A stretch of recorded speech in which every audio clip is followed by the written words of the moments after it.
Shri Krishna everyone. स्वागत है आपका एक बार फिर से हमारे संस्कृत साहित्यम चैनल पर।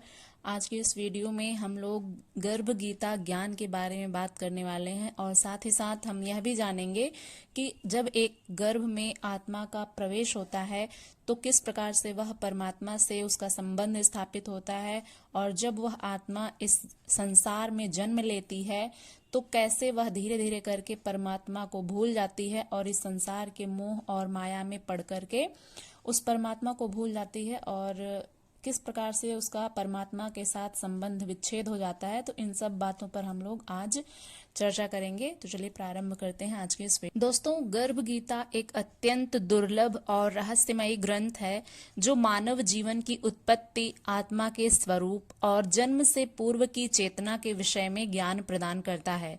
यह ग्रंथ एक अजन्मे शिशु की चेतना के माध्यम से आत्मज्ञान और परमात्मा के साथ संबंध को दर्शाता है। इसे गर्भस्थ शिशु द्वारा बोला गया गीता ज्ञान भी कहा जाता है। इसमें यह कहा गया है कि गर्भ में आत्मा अपने हजारों पूर्व जन्मों को याद करती है। उसे ज्ञात होता है कि यह संसार केवल एक माया है और भगवान ही एकमात्र सत्य हैं, शाश्वत हैं। वह गर्भ में रहते हुए ईश्वर से प्रार्थना करता है कि वे उसे भक्ति मार्ग दिखाएं और मोह से बचाएं। जब बालक एक माँ के गर्भ में रहता है तो वह ईश्वर से प्रार्थना करता है कि हे प्रभु, आप मुझे भक्ति का मार्ग दिखाइए और इस संसार के मोह से मुझे बचाइए। लेकिन जन्म के बाद उसे ये सब भूल जाता है।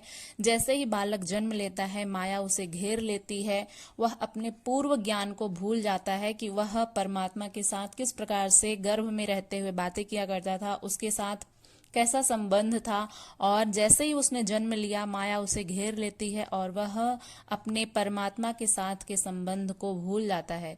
यही संसार का सबसे बड़ा रहस्य है, ज्ञान का विस्मरण। दोस्तों, हम सब बहुत सारी चीजों को याद रखते हैं और बहुत सारी चीजों को भूल भी जाते हैं। तो ठीक इसी प्रकार से आत्मा भी जब इस संसार में जन्म लेती है तो यहाँ का जो वातावरण है मोह और माया का, वह अपने जंजाल में आत्मा को खींच लेती है। जबकि माया भगवान की ही एक द्वितीय शक्ति है जिसको हम माया के नाम से जानते हैं। तो यह भी ईश्वर के द्वारा प्रदत्त इस संसार में माया नाम की शक्ति है जो कि मनुष्य को अपने जाल में खींच लेती है और परमात्मा से दूर रखती है। लेकिन हमें यह ध्यान रखना चाहिए कि हमारा जो संबंध है वो परमात्मा से ही है। तो जैसे ही बालक जन्म लेता है, भगवान की जो अदृश्य शक्ति है माया, वह उस बालक को घेर लेती है और परमात्मा से अपने संबंध को वह बालक, वह शिशु, नवजात शिशु भूल जाता है। और यही संसार का सबसे बड़ा रहस्य है कि उसे ज्ञान का विस्मरण हो जाता है। गर्भ गीता यह स्पष्ट करती है कि केवल भगवान की भक्ति, सत्संग और आत्मचिंतन से ही पुनः वह ज्ञान प्राप्त किया जा सकता है। तो दोस्तों, आज की इस वीडियो में हम लोग यही जानेंगे और जीवन का उद्देश्य है इस आत्मज्ञान को पुनः जागृत करना कि हमारा परमात्मा के साथ क्या संबंध है और हम उसे किस प्रकार से पुनर्स्थापित कर सकते हैं। इसको हम लोग गीता के जो ग्रंथ हैं, गर्भ गीता का जो ज्ञान है, उसको पढ़ करके, सुन करके हम अपने इस परमात्मा के साथ संबंध को पुनर्स्थापित कर सकते हैं, उसे पुनः जागृत कर सकते हैं और जन्म मरण के बंधन से मुक्त हो सकते हैं। तो कुछ महत्वपूर्ण श्लोक हैं और उनके अर्थ हैं जिनको हम लोग आज के इस वीडियो में भी जानेंगे। भगवत गीता के अध्याय 15 के श्लोक संख्या 7 में भगवान श्री कृष्ण अर्जुन से कहते हैं, ममैवांशो जीवलोके जीवभूतः सनातनः मनः षष्ठानीन्द्रियाणि प्रकृतिस्थानि कर्षति। भगवान श्री कृष्ण कहते हैं कि इस देह में यह जीवात्मा मेरा ही सनातन अंश है और वही इस प्रकृति में स्थित मन और पांचों इंद्रियों को आकर्षित करता है। भगवान श्री कृष्ण अर्जुन को यह उपदेश देते हैं कि हे अर्जुन, इस देह में जो यह जीवात्मा है वह मेरा ही अंश है, मेरा ही सनातन अंश है और वही इन प्रकृति में स्थित, इस प्रकृति में जो भी स्थित है मन और पांचों इंद्रियां, आंख, कान, नाक, जीभ और त्वचा और हमारा मन, इन इंद्रियों को ये जो प्रकृति में स्थित माया नामक शक्ति है उसको आकर्षित करती है और जीवात्मा उधर ही खिंचा चला जाता है।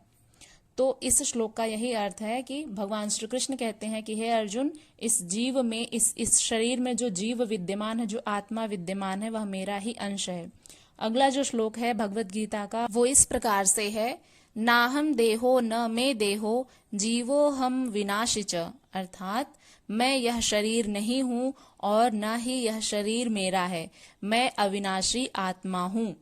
आत्मा जो कि भगवान का ही सनातन अंश है, वह ना तो शरीर है और ना ही यह इंद्रिय है, वह इन सब से परे है, शाश्वत है और उस परमात्मा का ही सनातन अंश है।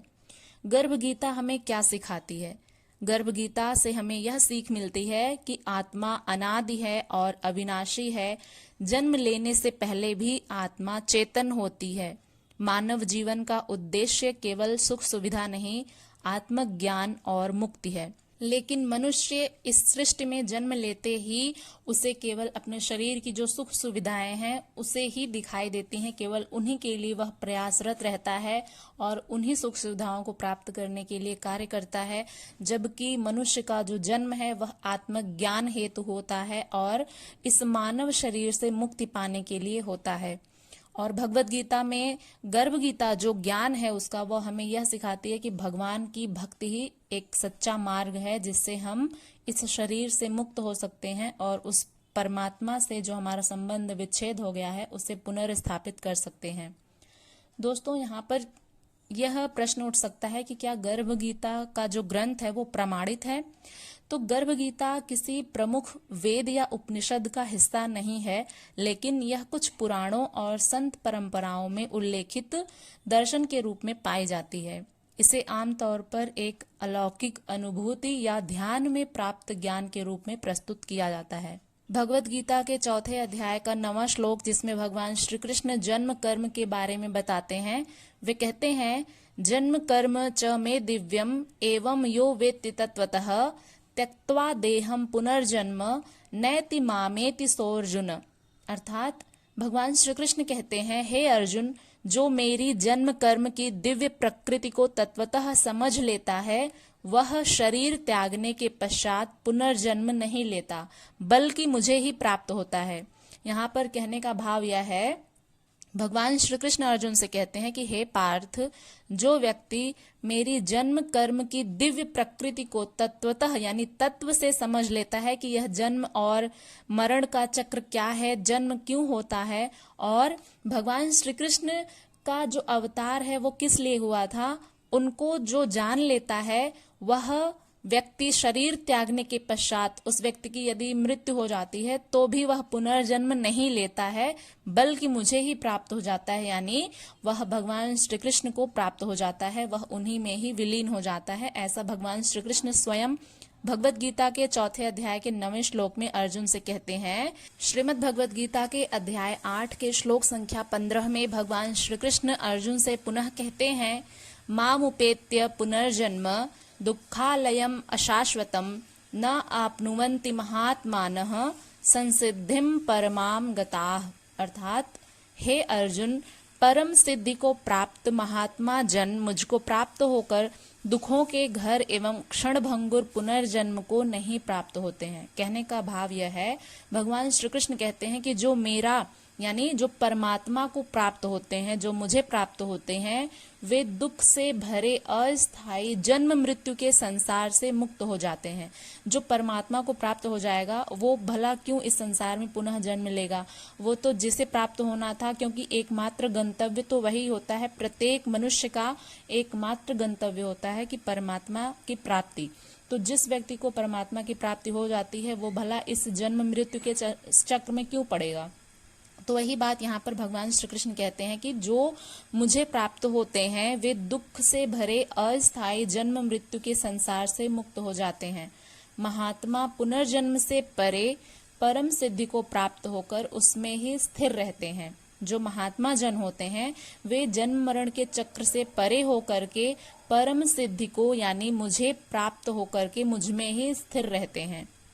इसमें यह कहा गया है, इसका जो विश्लेषण करेंगे हम, तो इसमें कहा गया है कि जन्म मरण के चक्र को दुख का घर बताया गया है। दोस्तों, यह संसार दुखालय है, इसका एक अन्य नाम दुखालय है और इसका जो आलय का अर्थ है वो घर होता है, यानी यह संसार दुखों का घर है, क्योंकि इसमें मोह, बंधन, क्षणिकता और दुख है। ये अशाश्वत है, यह अस्थायी है, और क्षणभंगुर है। इसमें वे लोग जो उच्चतम आध्यात्मिक बुद्धि, द्वैतता, बोध और धर्म सतत व्यवस्था में स्थित हैं, उन्हें महात्मा लोग कहते हैं। इस श्लोक में एक और शब्द है संसिद्धिम परमाम, अर्थात परम सिद्धि अर्थात पूर्ण मुक्ति, जिसे प्राप्त करके आत्मा पुनर्जन्म मरण के चक्र में नहीं पड़ती है। सारांशतः हम यह कह सकते हैं कि इस श्लोक का जो मुख्य संदेश है वो ये है कि दिव्य ज्ञान की प्राप्ति से जन्म पुनर्जन्म का चक्र टूट जाता है और शरीर समाप्ति के बाद आत्मा परमात्मा में विलीन हो जाती है। जो परमात्मा को प्राप्त हो जाते हैं वे जन्म मरण के दुखों से मुक्त होकर परम सिद्धि की स्थिति में चिरस्थायी रूप से स्थित हो जाते हैं। दोस्तों, आशा करते हैं कि आप लोगों को ये वीडियो पसंद आई होगी। यदि ये वीडियो पसंद आती है तो इसे लाइक करिएगा, शेयर करिएगा और चैनल पर यदि पहली बार विजिट कर रहे हैं तो इसे सब्सक्राइब करके बेल आइकन को प्रेस कर लीजिएगा ताकि आने वाली हर एक वीडियो की नोटिफिकेशन आपको मिलती रहे। इसी तरह की और अधिक वीडियो देखने के लिए हमारे साथ जुड़े रहें और मिलते हैं नेक्स्ट वीडियो में। तब तक के लिए अपना ध्यान रखिएगा। हरे कृष्णा।